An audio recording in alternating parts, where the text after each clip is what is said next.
اسلام ہو جائے۔ الحمدللہ رب العالمین والصلاة والسلام علی سید المرسلین، اما بعد فاعوذ باللہ من الشیطان الرجیم، بسم اللہ الرحمن الرحیم۔ قرآن پاک کی صورتوں کے تعارف کے حوالے سے آج کا ہمارا یہ سلسلہ ہے۔ قرآن پاک کی چھٹی صورت ہے سورۃ الانعام۔ انعام کا معنی چوپائے۔ اس سورہ مبارکہ میں چوپایوں کے حوالے سے متعدد جگہوں پر تذکرہ آیا ہے، اس لیے اس سورت کا نام سورۃ الانعام ہے۔ مشرکین نے بہت سے جانور اپنی طرف سے حرام کر لیے تھے، اللہ تعالیٰ نے اس سورہ مبارکہ میں ان کا رد بھی کیا، اس لیے بھی اس سورہ مبارک کا نام سورۃ الانعام ہے۔ یہ سورت مکہ مکرمہ میں نازل ہوئی اور اس میں 20 رکوع، 165 آیات، 3100 کلمات اور 12935 حروف۔ حضرت عبداللہ بن عباس رضی اللہ تعالی عنہما نے فرمایا کہ یہ تمام کی تمام صورت ایک ہی رات میں مکہ مکرمہ میں نازل ہوئی، یعنی اتنی طویل صورت جو ہے یہ ایک ہی رات کے اندر مکہ مکرمہ میں نازل ہوئی۔ اور جب یہ صورت نازل ہوئی تو اس کے ساتھ 70,000 فرشتے بھی آئے، جن سے آسمانوں کے کنارے بھر گئے۔ اور ایک روایت یہ بھی ہے کہ وہ فرشتے تسبیح و تقدیس کرتے ہوئے آئے اور نبی کریم صلی اللہ علیہ وآلہ وسلم سبحان ربی العظیم فرماتے ہوئے سجدے کے اندر تشریف لے گئے۔ اس سورہ مبارکہ کی جو پہلی آیت ہے، الحمدللہ الذی خلق السماوات والارض وجعل الظلمات والنور، اس آیت کے بارے میں حضرت کعب احبار رضی اللہ تعالی عنہ نے فرمایا کہ توریت شریف میں سب سے پہلی آیت یہی تھی، یعنی توریت شریف کی پہلی آیت وہی تھی جو سورۃ الانعام کی پہلی آیت ہے۔ اس سورہ مبارکہ میں اگر اجمالی طور پر غور کریں تو ایک بات بڑی واضح طور پہ سامنے آتی ہے کہ اس صورت میں سب سے زیادہ جس مسئلے کو بیان کیا گیا وہ توحید الہی کا بیان ہے، شرک کی مذمت، مشرکین کا رد، اور جو مشرکین اپنے شرکیہ افعال کرتے تھے ان کا بیان، اور پھر ان کی تردید کی گئی ہے۔ یعنی سورۃ الانعام کے اندر مشرکین کے حوالے سے کلام، سورۃ المائدہ کے اندر عیسائیوں کے حوالے سے کلام، اسی طرح اس سے پہلے سورہ آل عمران کے اندر بھی بطور خاص زیادہ عیسائیوں کے حوالے سے کلام، اور سورۃ البقرہ کے اندر یہودیوں کے حوالے سے کلام۔ تو یوں جو ہے یہودی، عیسائی اور مشرک، ان تینوں اقوام اور ان تینوں مذاہب کے حوالے سے ان صورتوں کے اندر کلام کیا گیا۔ سب سے پہلے اللہ تعالیٰ نے اپنی حمد اور اپنی شان بیان کی کہ تمام تعریفیں اس اللہ کے لیے جس نے آسمان و زمین کو پیدا کیا اور اندھیریاں یعنی تاریکیاں اور روشنی کو پیدا کیا۔ اللہ تعالیٰ نے تمہیں مٹی سے پیدا کیا، یعنی آدم علیہ السلام کو مٹی سے بنایا، اور پھر آدم علیہ السلام سے آگے نسل چلی۔ پھر اللہ تعالیٰ کی شان کہ اللہ تعالیٰ ہی آسمان و زمین کے اندر معبود ہے اور وہ تمہاری پوشیدہ اعلانیہ تمام چیزوں کو جانتا ہے۔ پھر اس کے بعد قرآن پاک کے نزول کے اوپر جو کفار مکہ اور مشرکین ہر مرتبہ اعتراض کرتے تھے یا کوئی نہ کوئی نئے سے نیا مطالبہ کر دیتے تھے کہ ہم تو کتاب کو تب مانیں گے جب یہ آسمان سے ہمارے سامنے اترے، یا ہم تو کتاب کو تب مانیں گے جب اس کے ساتھ فرشتے آئیں اور فرشتے اتر کر ہمیں بھی بتائیں کہ یہ اللہ کی کتاب ہے، یا کوئی آسمان کی طرف جو سیڑھی ہو اور اس سیڑھی سے فرشتے اترتے چڑھتے ہوئے نظر آئیں۔ تو اس طرح کے جو کفار کے مطالبات تھے ان کا اللہ تعالیٰ نے بار بار رد کیا اور فرمایا کہ اگر اے محبوب علیہ السلام آپ پر اس طرح بھی کتاب اتر آئے کہ آسمان سے ایک باقاعدہ کتاب اترتی ہوئی نظر آئے، ان مشرکوں کے ہاتھ میں آ جائے، یہ اپنے ہاتھ کے ساتھ چھو کر بھی دیکھ لیں، اس کے بعد بھی یہ یہی کہیں گے یہ تو جادو ہے، یہ تو بہت بڑا جادو نظر آ رہا ہے کہ اتنا کچھ ہماری آنکھوں پہ اثر کر دیا گیا اور یہ سارا کچھ ہو گیا، تو فرمایا کہ انہوں نے ماننا ہے تو اپنے اس طرح کے مطالبات کے بغیر مانیں، ورنہ ان کے مطالبات کو بہرحال اس طرح پورا نہیں کیا جائے گا۔ پھر یہ کہتے ہیں کہ کوئی فرشتہ ہی کیوں نہیں آ جاتا، کوئی فرشتہ سامنے آ جائے کہ وہ اس کو دیکھ کر ہمیں پتہ چل جائے اور وہ ہمیں بتا دے کہ آپ اللہ کے رسول ہیں، یا وہ فرشتہ ہی اللہ کے احکام لے کر آ جائے۔ تو فرمایا کہ اگر ہم اس طرح کو فرشتہ جو ہے وہ نازل کر دیں جو ان کو آ کر سارا بتا دے کہ یہ اللہ کے رسول ہے اور یہ اللہ کی کتاب ہے، اور اس کے باوجود اگر ان لوگوں نے نہ مانا تو پھر اسی وقت ان کو تباہ و برباد کر دیا جائے گا، کیونکہ ابھی تو ان کو رخصت ملی ہوئی ہے، ابھی تو قرآن نازل ہوتا ہے، یہ انکار کرتے ہیں، ان پر کوئی فوری عذاب نہیں آ رہا، لیکن جب فرشتہ بھی اتر کے ان کو بتا دے گا اور یہ پھر بھی نہیں مانیں گے تو ان کا قصہ پھر اسی وقت تمام کر دیا جائے گا، ثم لا ينظرون، پھر انہیں مہلت نہیں ملے گی۔ تو یہ فرشتے کا نہ اترنا یہ بھی ان کے حق میں اللہ تعالیٰ کی رحمت ہے کہ یہ فوری عذاب سے بچے ہوئے۔ پھر اس کے بعد اللہ تعالیٰ نے مشرکوں کے حوالے سے وہی جو میں نے عرض کیا کہ اس صورت کے اندر بکثرت جو ہے مشرکین کا تذکرہ ہے، تو اللہ تعالیٰ نے اپنی عظمت کے ذریعے اور مشرکین جن بتوں کی پوجا کرتے تھے ان کی کمزوری اور ضعف کے ذریعے توحید کا بیان اور شرک کا بیان کیا۔ ارشاد فرمایا کہ اللہ وہی غالب ہے اپنے بندوں پر اور وہ حکمت والا، خبر رکھنے والا ہے۔ نبی کریم علیہ الصلوۃ والسلام کے بارے میں فرمایا کہ وہ لوگ کہ جنہیں ہم نے کتاب دی، یعنی جو گزشتہ جن لوگوں کو کتاب دی گئی، وہ اس نبی کو ایسے پہچانتے ہیں جیسے اپنے بیٹوں کو پہچانتے ہیں، لیکن اس کے باوجود جب یہ نبی تشریف لا چکے ہیں تو اب ان کو ماننے سے انکار کرتے ہیں۔ پھر فرمایا کہ یہ جو بھی قرآن کی کوئی آیت آتی ہے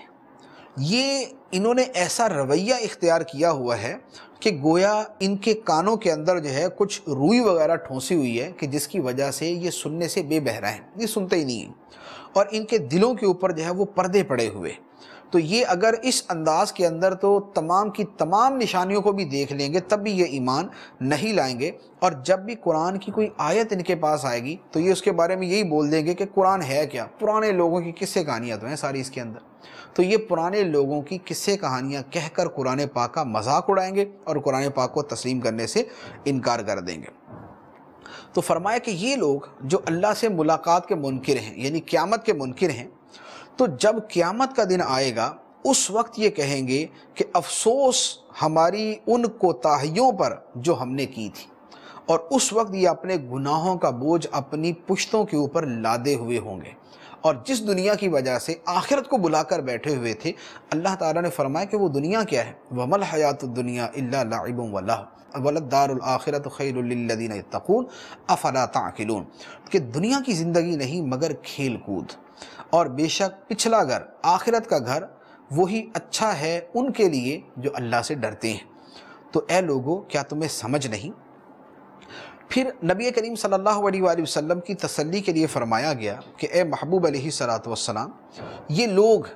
جو آپ کو تسلیم نہیں کرتے، قرآن کو نہیں مانتے، اللہ کو نہیں مانتے، انہی باتوں کی وجہ سے آپ کو تکلیف ہوتی ہے، آپ رنجیدہ ہوتے ہیں، لیکن آپ اس کے اوپر صبر فرمائیں، کیونکہ آپ سے پہلے جو رسول گزرے ہیں ان کے ساتھ بھی یہی سلوک کیا جاتا تھا۔ آپ سے پہلے جو رسول اللہ کا کلام، اللہ کا پیغام لے کر ان کے پاس آئے تو یہ کیا کرتے تھے؟ انہیں جھٹلاتے تھے، ان کو ایذا دیتے تھے، اور وہ پہلے رسول بھی ان کے ایذا دینے پر اور ان کی طرف سے جھٹلائے جانے پر صبر کیا کرتے تھے اور ہماری مدد کا انتظار کرتے تھے۔ تو آپ بھی ہماری مدد کا انتظار کریں۔ پھر اس کے بعد ان لوگوں کی حالت کہ جو کسی بھی صورت اللہ تعالیٰ کی آیات کو تسلیم نہیں کرتے، فرمایا کہ یہ بہرے اور گونگے ہیں اور تاریکیوں کے اندر پڑے ہوئے ہیں۔ تو یہ تاریکیوں کے اندر پڑے ہوئے تو ان کا روشنی کے اندر آنے کا کوئی ارادہ نہیں۔ پھر اس کے بعد فرمایا کہ ہم نے جتنے بھی رسول بھیجے ہیں ان کے بھیجنے کے پیچھے جو مقصد ہوتا تھا وہ یہی تھا کہ وہ ان کو خوشخبریاں سنائیں، انہیں اللہ کے عذاب سے ڈرائیں۔ تو اب جو ان پر ایمان لے آتا تھا، اپنی حالت کو سدھار لیتا تھا، تو وہ قیامت کے دن جو ہے وہ خوف سے امن میں ہوگا اور نہ وہ غمگین ہوگا، جبکہ جو انکار کرنے والے ہیں وہ اللہ تعالیٰ کے عذاب میں ہوں گے۔ پھر کفار نبی کریم علیہ الصلوۃ والسلام سے جو مطالبے کرتے تھے یہاں پر ان مطالبات کے اعتبار سے بھی رد کر دیا گیا۔ یعنی کفار کہتے تھے کہ اگر آپ جو ہے وہ اللہ کے رسول ہیں تو پھر آپ جو ہے وہ ڈھیروں ڈھیر خزانے جمع کر دیں اور آپ پھر ہمیں غیب کی باتیں بتایا کریں تاکہ ہم جو ہے نا مستقبل کی پریشانیوں سے بچ جائیں۔ تو نبی کریم صلی اللہ علیہ وآلہ وسلم کو اللہ تعالیٰ نے فرمایا کہ آپ ان سے کہیں کہ میں تمہارے سامنے یہ دعویٰ تھوڑی کر رہا ہوں کہ میرے پاس اللہ کے خزانے ہیں، یعنی میں تمہارے درمیان کو خزانے بانٹنے تو نہیں آیا کہ میرا یہ دعویٰ ہو کہ میرے پاس خزانے ہیں اور میں تمہارے درمیان بانٹوں گا، تو اس لیے تم مجھ سے یہ مطالبہ کرو کہ پھر آپ کے پاس خزانے کیوں نہیں۔ یا جو ہے میں تمہیں اس لیے تمہارے پاس آیا ہوں تاکہ میں تمہیں غیب کی باتیں بتاؤں تو تم مستقبل کی اپنی پریشانیوں سے بچ جاؤ. ان چیزوں کا میں نے دعویٰ نہیں کیا. اللہ کے خزانے، اللہ اپنے نبی کو خزانے دیتا ہے یا غیب پر اطلاع دیتا ہے تو یہ ایک دوسری بات ہے، لیکن نبی کی تشریف آوری ان کاموں کے لیے نہیں ہے. وہ تو اس لیے آئے ہیں کہ اللہ کے حکم سے ان کی اتباع کی جائے، ان کی اطاعت کی جائے. لہذا ان سے اس طرح کے مطالبے کرنا جو ہے یہ فضول ہے. پھر کفار جو ہے وہ نبی کریم صلی اللہ علیہ وآلہ وسلم کے پاس بیٹھنے سے جو ہے وہ بیٹھنے سے دور ہوتے تھے جبکہ غریب صحابہ بیٹھے ہوتے تھے کہ آپ غریب صحابہ کو اٹھا دیں پھر ہم آپ کے پاس بیٹھیں گے. تو اللہ تعالیٰ نے نبی کریم صلی اللہ علیہ وآلہ وسلم کو ارشاد فرمایا کہ آپ ان لوگوں کو اپنے آپ سے دور نہ کریں جو صبح و شام اپنے رب کو اس کی رضا چاہنے کے لیے پکارتے ہیں. یعنی آپ جو ہے جو صحابہ جو مخلص ہیں وہ اگرچہ غریب ہیں، آپ ان کو اپنے آپ سے دور نہ کریں. اور ان کا جو مطالبہ ہے کہ یہ پہلے غریب اٹھیں گے تو اس کے بعد ہی ہم آپ کے پاس بیٹھیں گے، اس طرح کے مطالبہ تسلیم کرنے کی کوئی حاجت نہیں. پھر اللہ تعالیٰ نے فرما دیا کہ جو کچھ خشکی اور تری میں ہے، یعنی سمندر میں ہے یا خشکی میں ہے، اللہ سب جانتا ہے. اور کوئی پتا بھی اگر روئے زمین پر گرتا ہے اللہ اسے بھی جانتا ہے. زمین کی تاریکیوں کے اندر کوئی دانہ بھی ہے اللہ اسے بھی جانتا ہے. کوئی خشک اور تر چیز بھی ہے، یہ تمام کی تمام چیزیں جو ہے ایک روشن کتاب کے اندر موجود ہیں. تو جب یہ ساری کی ساری چیزیں ایک روشن کتاب میں موجود ہیں تو قیامت کے دن جو ہے اللہ تبارک و تعالی جو ہے اسی طرح بندوں کا حساب بھی لے گا کہ ان کا ایک ایک عمل جو ہے وہ ان کے سامنے کر دے گا. پھر اللہ تعالیٰ نے فرمایا کہ اے محبوب علیہ السلام آپ ان لوگوں سے فرمائیں کہ سمندر اور خشکی کی تاریکیوں میں تمہیں کون نجات دیتا ہے. جب تم سمندر کی تاریکیوں میں پھنس جاتے ہو، خشکی کی تاریکیوں میں پھنس جاتے ہو تو تمہیں ان سے نجات کون دیتا ہے؟ اس وقت تم اللہ کو بڑا گڑ گڑا کے پکارتے ہو، آہستہ پکارتے ہو. اس وقت تم کہتے ہو کہ اگر اللہ نے ہمیں اس سے بچا لیا تو ہم بڑے شکر گزار بندے بن جائیں گے. تو آپ ان سے فرمائیں کہ اللہ تمہیں نجات دیتا ہے ان مصیبتوں سے اور ہر بے چینی سے، لیکن اس کے باوجود تم شرک کرتے ہو. پھر فرمایا کہ اے محبوب تم یہ بھی فرما دو کہ اللہ قادر ہے اس بات پر کہ تم پر تمہارے اوپر سے عذاب لے آئے یا تمہارے نیچے سے عذاب لے آئے یا تمہارے آپس میں گروہ بنا کے تمہیں آپس میں لڑوا دے اور تم ایک دوسرے کو قتل و غارت گری کرتے پھرو. اللہ تعالیٰ ہر قسم کے عذاب پر قادر ہے. تو لہذا یہ موقع نہ آنے دو کہ تم واقع اس حالت کو پہنچ جاؤ. پھر اس کے بعد انہی مشرکوں کے حوالے سے فرمایا کہ اے حبیب علیہ الصلوۃ والسلام آپ ان سے فرمائیں کہ کیا ہم اللہ کے علاوہ ایسوں کی پوجا کریں جو نہ ہمیں نفع دے سکتے ہیں نہ ہمیں نقصان دے سکتے ہیں؟ تو ہم تو جو ہے وہ اس طرح کے کسی کو بھی پوجنے والے نہیں ہیں. ہمیں امرنا لنسلم لرب العالمین، ہمیں تو اس بات کا حکم دیا گیا ہے کہ ہم اپنے رب العالمین کی بارگاہ میں اپنی گردن رکھ دیں. پھر اللہ تعالیٰ کی شان بیان کی گئی وَهُوَ الَّذِي خَلَقَ السَّمَاوَاتِ وَالْأَرْضَ بِالْحَقِّ وَيَوْمَ يَقُولُ كُن فَيَكُونُ. اس کے بعد حضرت ابراہیم علیہ السلام کا واقعہ اللہ تعالیٰ نے بیان کیا، کیونکہ اہل عرب حضرت ابراہیم علیہ السلام کو بہت زیادہ مانتے تھے. تو اللہ تعالیٰ نے حضرت ابراہیم علیہ السلام کا واقعہ بیان کر دیا کہ جن کو تم مانتے ہو اور جن کی نسل میں ہونے پر تم فخر کرتے ہو ان کا طرز عمل دیکھو کہ وہ بتوں کے حوالے سے کیا کہتے تھے. وہ تو بتوں کے اس قدر خلاف تھے کہ انہوں نے اپنے چچا آزر کو واضح طور پر بت پرستی کی وجہ سے کہہ دیا تھا انی اراک و قومک فی ضلال مبین، کہ اے چچا میں تجھے اور تیری قوم کو کھلی گمراہی کے اندر دیکھتا ہوں.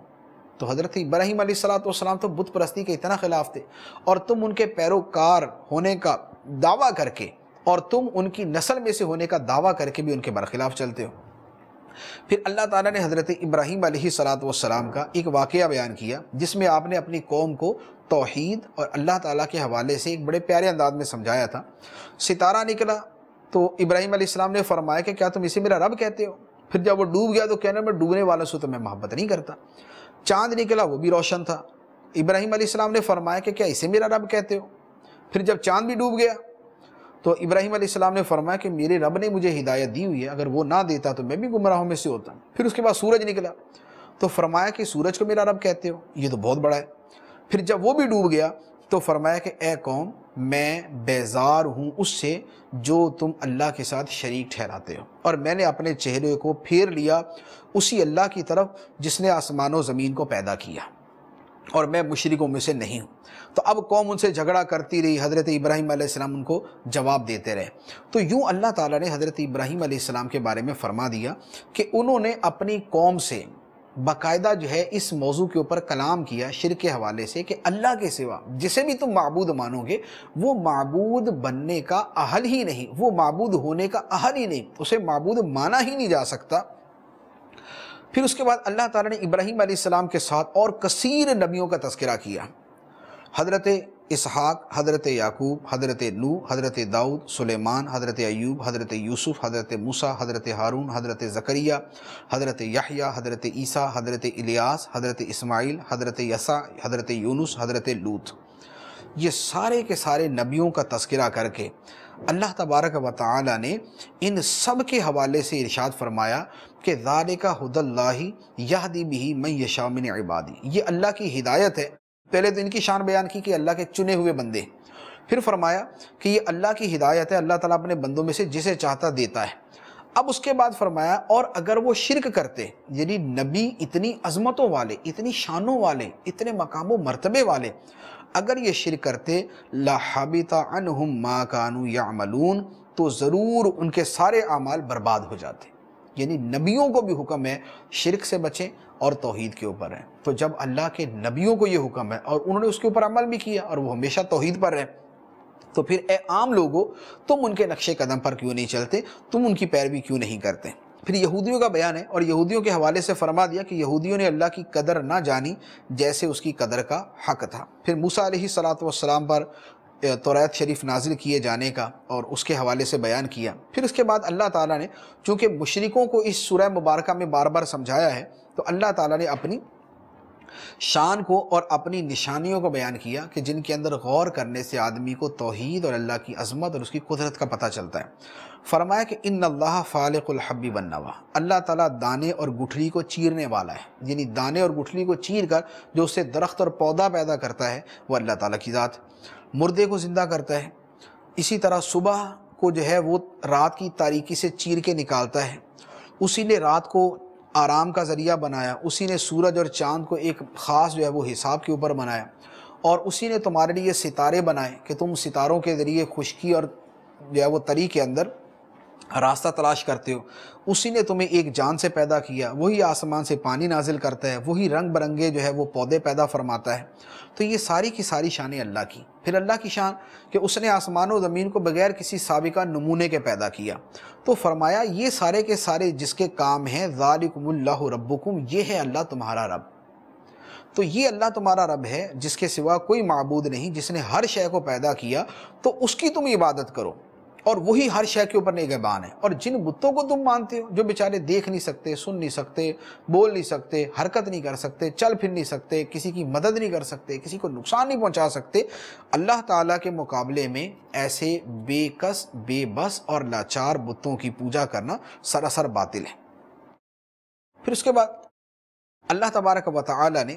ارشاد فرمایا کہ ہر نبی کے مد مقابل، یعنی اس کے دشمن جو ہے وہ شیطان ہوا کرتے تھے۔ وہ شیطان انسانوں سے بھی ہوتے تھے، وہ شیطان جنات سے بھی ہوتے تھے۔ اور یہ جو جنات تھے ان کا کام یہ تھا، یا یہ جو شیطان تھے ان کا کام یہ ہوتا تھا کہ یہ کافروں کو، مشرکوں کو نت نئی جو ہے وہ پٹیاں پڑھاتے رہیں، وسوسے ڈالتے رہیں، گمراہ ان کو کرتے رہیں، تاکہ یہ سارے اکٹھے ہی جو ہے وہ جہنم کے اندر جائیں۔ تو اللہ تبارک و تعالی نے یہاں ان جو ہے وہ نبیوں کے دشمنوں کا تذکرہ کیا۔ پھر مشرکوں کا طریقہ یہ تھا کہ بتوں کے نام پہ جانور ذبح کرتے تھے، لات، منات، حبل، یہ جتنے ان کے بت تھے تو جانور اس کے نام پہ ذبح کرتے تھے۔ اللہ تبارک و تعالیٰ نے فرمایا کہ صرف اس جانور کا گوشت کھاؤ جس کو اللہ کے نام پہ ذبح کیا گیا، اللہ کے نام کے علاوہ کسی کے نام کے اوپر بھی ذبح کیا گیا جانور حرام۔ چنانچہ یہاں واضح طور پہ فرما دیا فَكُلُوا مِمَّا ذُكِرَ اسْمُ اللَّهِ عَلَيْهِ إِن كُنتُم بِآيَاتِهِ مُؤْمِنِينَ، تو کھاؤ اس میں سے جس پر اللہ کا نام لیا گیا اگر تم اس کی آیتیں مانتے ہو۔ وَمَا لَكُمْ أَلَّا تَأْكُلُوا مِمَّا ذُكِرَ اسْمُ اللَّهِ عَلَيْهِ، اور تمہیں کیا ہوا کہ اس میں سے نہ کھاؤ جس پر اللہ کا نام نہ لیا گیا، یعنی یہ نہ ہو کہ جس پر اللہ کا نام لیا گیا اسے تو تم چھوڑ دو اور جس پر بتوں کا نام لیا گیا اسے کھانا شروع کر دو۔ یہ سراسر شیطانیت اور اللہ تعالیٰ کی نافرمانی۔ پھر اس کے بعد فرمایا کہ جسے ایمان اور اسلام کی توفیق مل گئی وہ ایسا ہے کہ گویا وہ زندہ ہے، اس کے دل کو اللہ نے کھول دیا، اور جسے جو اسلام اور ایمان سے محروم رہا وہ ایسا ہے کہ جیسے مردہ، اور اس کا دل تنگ ہو گیا، اس کا دل بند ہو گیا۔ تو فرمایا کہ یہ دونوں آپس میں ایک دوسرے کے برابر نہیں ہو سکتے، ایمان والا اور بے ایمان آدمی دونوں آپس کے اندر برابر نہیں۔ پھر فرمایا کہ فَمَن يُرِدِ اللَّهُ أَن يَهْدِيَهُ يَشْرَحْ صَدْرَهُ لِلْإِسْلَامِ وَمَن يُرِدْ أَن يُضِلَّهُ يَجْعَلْ صَدْرَهُ ضَيِّقًا حَرَجًا كَأَنَّمَا يَصْعَدُ فِي السَّمَاءِ۔ اللہ تعالیٰ جسے راہ دکھانا چاہتا ہے اس کا سینہ اسلام کے لیے کھول دیتا ہے، اور جسے گمراہ کرنا چاہتا ہے اس کا سینہ خوب تنگ رکا ہوا کر دیتا ہے۔ پھر مشرکوں کا ایک طریقہ یہ تھا کہ جنوں کو بھی خدا مانتے تھے۔ کسی وادی کے اندر گئے اور وہاں پر سب سے جا کے پہلے یہی فریاد کرتے تھے کہ اے اس وادی کے سب سے بڑے جن، اے جنوں کے سردار، ہم تیری پناہ میں آتے ہیں، تو ہماری حفاظت کر۔